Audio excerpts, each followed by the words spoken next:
So in today's video, I really want to share with you, as an older endurance runner, many older endurance runners will say that I suffer on my long runs and it's because I'm getting too old. It's really often a case of not what you do, it's how you do it. I want to share 5 tips for you that if you follow them, that will make your longer runs easier and you will also recover a lot more quickly from those runs. Let's get into it straight away. So first and foremost is check your pace regularly. So I think most older runners accept that their easy runs should be easy. They should be conversational. The challenge is they stop checking in mentally. For example, if it's a 10-mile run or a 15-mile run or whatever it is, you are then saying, okay, for the first 20 minutes, it felt conversational and it's like you switch off. So what I would say is either over a time period, if you're going to be out for a couple of hours, every 20 minutes, check in with yourself. Can I talk still?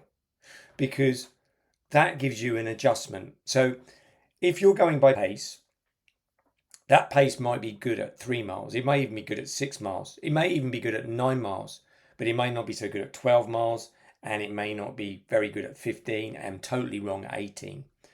So this is where runners get into shoulds and they should all over themselves. So my race pace is this, where you should be just training based on easy pace for a lot of your easy runs. And easy pace is what your body tells you it is. It should be conversational. So if you're with someone, you should be able to talk. If you're not with someone, you should be able to count or at least speak out loud throughout the run. Sometimes to continue that, I have to adjust the pace slower, maybe mid-run. A little tip I do to make myself feel better is if you start the run even more conservatively, then you check yourself halfway through, it's still conversational, and you look at your pace and you're like, do you know what, I can actually pick this pace up and it still be conversational for me. That's a much nicer feeling than starting off too fast and then thinking I'm going to have to drop it down. So number one, do check in. Don't switch off. It's so easy to end up doing a race pace easy run, and that makes for your recoveries being a lot longer. Adjust your perception of easy. What easy feels in a few miles may not stay easy at the end. And this is what I was saying a minute ago. Be honest with yourself how you're feeling and adjust your pace accordingly to avoid running too hard and overexerting yourself. I can't stress this enough. It's so easy to do, and so many runners, the recoveries take longer after their easy runs, and also they get more injuries and blame the run. And really, that's like buying a shovel and hitting somebody over the head with it and then blaming the shovel. It's not the shovel, it's what you've actually done with it. And that leads me on to understanding recovery impact. If your recovery after a long run is longer than necessary, and what I mean by that is it will depend on the distance you're doing, but even if you've ramped up your long runs over your marathon training in a way that is in line with your abilities, even when I'm doing, say, a 16, 18-mile run, my body's prepared for it. It's a challenge, but it's not a mountain. If your recovery from your long runs takes you well into, say you do them on a Sunday, takes you well into midweek, you've got to look back at the first point I made, which was however easy you think you did the run, however slow you thought you did the run, you may not have done it as easy as you thought. Because our egos and the fact that we attach to the race pace trap is where we often think we should be running that. And what you're doing then is you're arguing reality. You're arguing with the reality of what's in your head versus what your body can do. And when you argue with that reality, you will lose. So you don't want to get into that argument. That's the first thing. Secondly, as I alluded to earlier, if the recovery goes well into the next week, you may have ramped up your long run too quickly. So I see this a lot. The plan says this. Remember, you can say three things about when you're looking at a plan and you're coaching yourself. You can say yes, no, or renegotiate. So you can either say, yes, I'm going to do the run as is. I'm ready for that run. So if, in the case of a long run, say it's a 16-mile run, for example, 18-mile run. Maybe you're injured that day. I was talking to a runner recently and he had a really big run for his ultra. And he was on one of my Blueprint Advantage calls. If you're interested, by the way, below this video, we create an audit. We go through everything in your training, look at where you are, where you want to go, and look at the bottlenecks. But anyway, we were looking at, and he said, I've got a run, and I think it was a 28-mile run.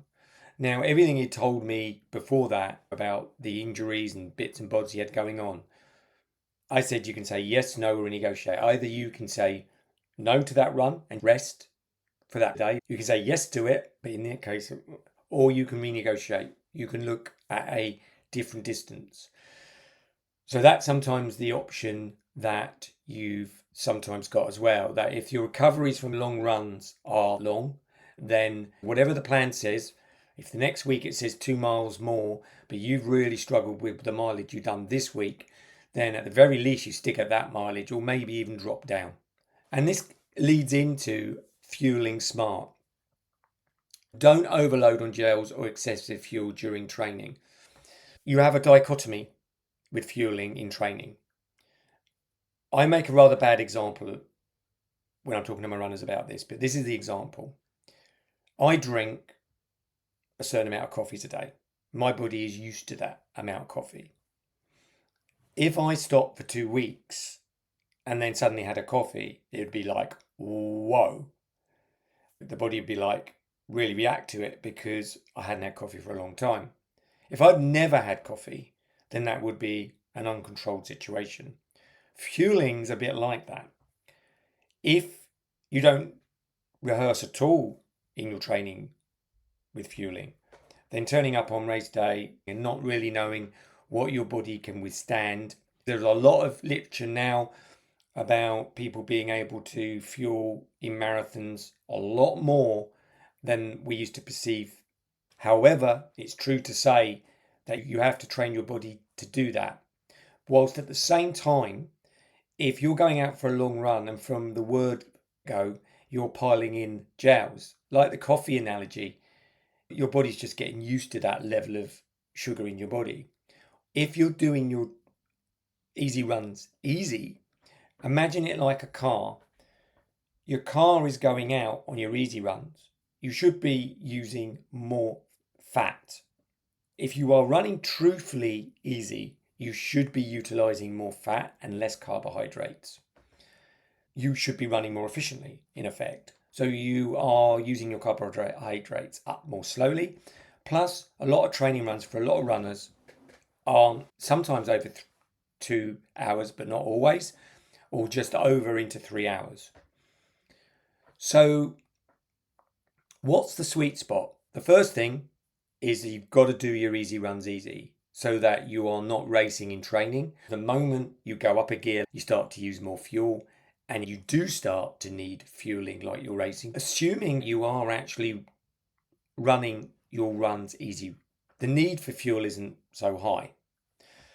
I do need to get used to fueling and I make sure that my recovery is good. If I'm out on one of my longer runs, say 16, 18, 20, maybe more miles, I want to not be bonking or getting to a point at the end of the run where I'm so underfueled that it takes me a couple of days to get over. There are examples of running fasted and there's lots of literature on that.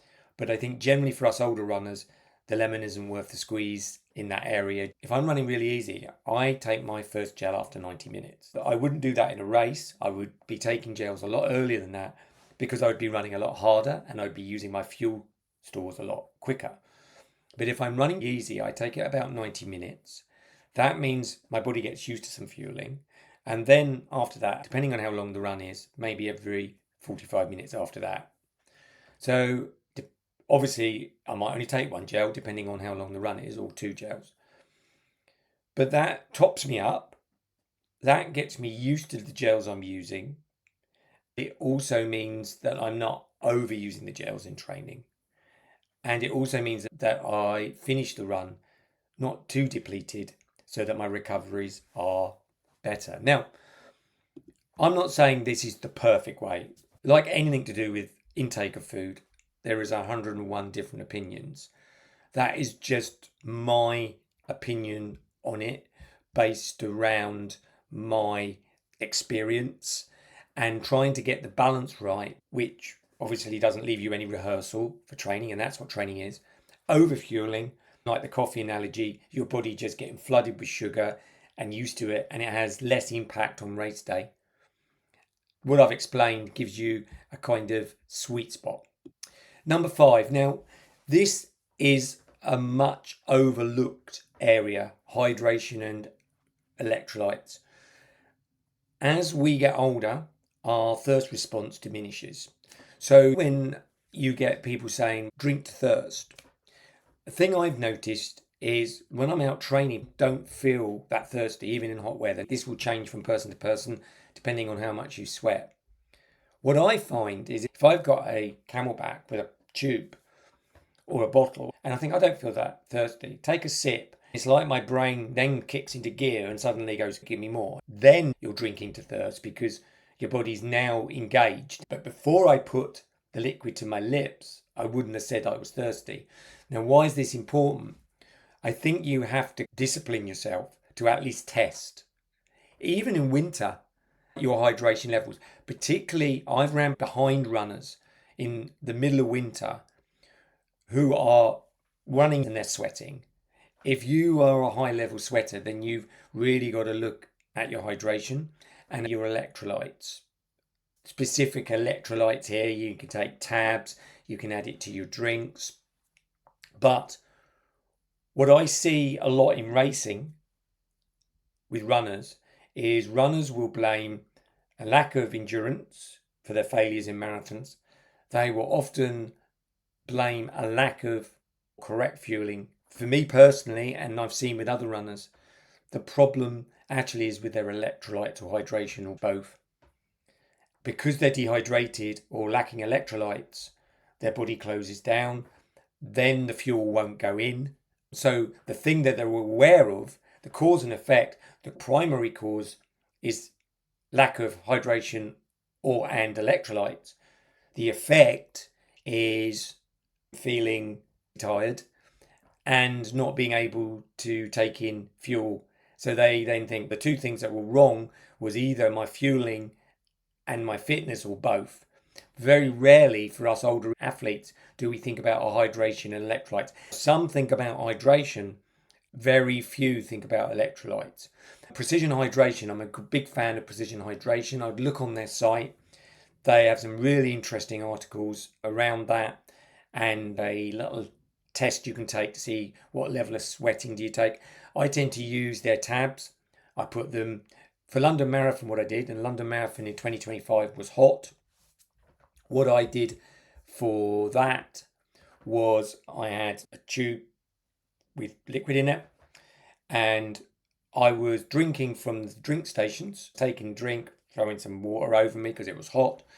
But the drink I had was a mix of water and electrolytes. I was sipping from that. I had another bottle with electrolytes if I needed it. So I was taking water because I knew the race would have water. Most races will have water. But what I had on me was electrolytes as well, so that I was replacing those electrolytes. My son tends to run with the tabs. He will take a couple of tabs. But I think definitely as we get older, this is a definite area to be aware of. And if you struggled near the end of races, yes, it may be fitness, it may be a lack of long runs, it may be a lack of fueling, But I hear very rarely people talking about hydration and electrolytes. On your long runs, this is a good thing to rehearse. Sometimes I wear a camelback in hot weather because I just have to turn and sip. It means I drink more regularly. Definitely rehearse with what works. I've found when I do this in training, my recoveries are better. The gel strategy I mentioned, and utilizing hydration and electrolytes, even in colder weather, has really helped with my recoveries from those longer runs. I think we often get more dehydrated than we think. To put it quite crudely, even on a cold day, when is the first time that you go for a wee, basically, and it's not a funny colour? Quite often, even in winter, I look down and that's not quite the colour I was hoping for. So I think even in winter, that can be an issue. So it's definitely something worth looking at. So hopefully this has helped. So basically, hydrate and replenish electrolytes. Fuel smart. Look at your fueling strategy. Understand recovery impact. If your recovery is long, look at the distance you did may not have been the right distance, or the pace that you did. Adjust your perception of easy and check your pace regularly. I hope these tips have helped you think about your long runs and how you do them so that you recover quickly, get the most from them, and they become good rehearsals for the marathon itself. If you're interested in looking at where you are now with your marathon training, where you want to go, and what the bottleneck might be, my age group blueprint advantage calls are completely free. We go over where you are, where you want to go, and what the bottleneck is. I do them normally Mondays and Tuesdays. There's limited space. There'll be a link below this video. I hope you enjoyed the video, and I'll speak to you soon. Bye for now.